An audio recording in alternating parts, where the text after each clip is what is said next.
रंगों, खेलों और खुशियों की बहारें बिखेर कर चित्राल में दुनिया के सबसे बुलंद पोलो ग्राउंड पर सजा सिंदूर मेला इख्तिताम पजीर हो गया।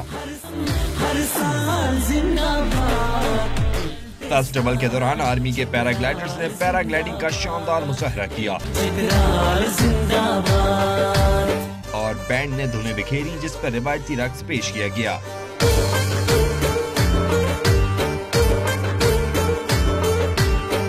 अपने खिताब में सिप्पा सलार ने फेस्टिवल के इनेकाद पर खुशी का इज़हार किया और कहा कि यह मेला सयाहत के फरोग के लिए खुशाइन जबकि तरक्की और सलामती का तर्जुमान है। सिप्पा सलार ने एक बार फिर वाज़ेह किया कि पाकिस्तान की सरजमीन अमन दुश्मनों के लिए तंग हो चुकी है।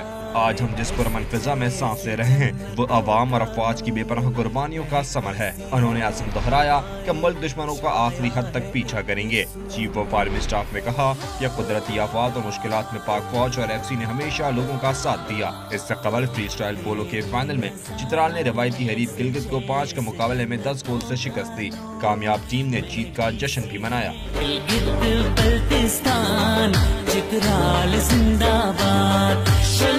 पाक फौज के सरबराह जनरल राहील शरीफ ने मैच के इख्तिताम पर खिलाड़ियों में इनामात तकसीम किए।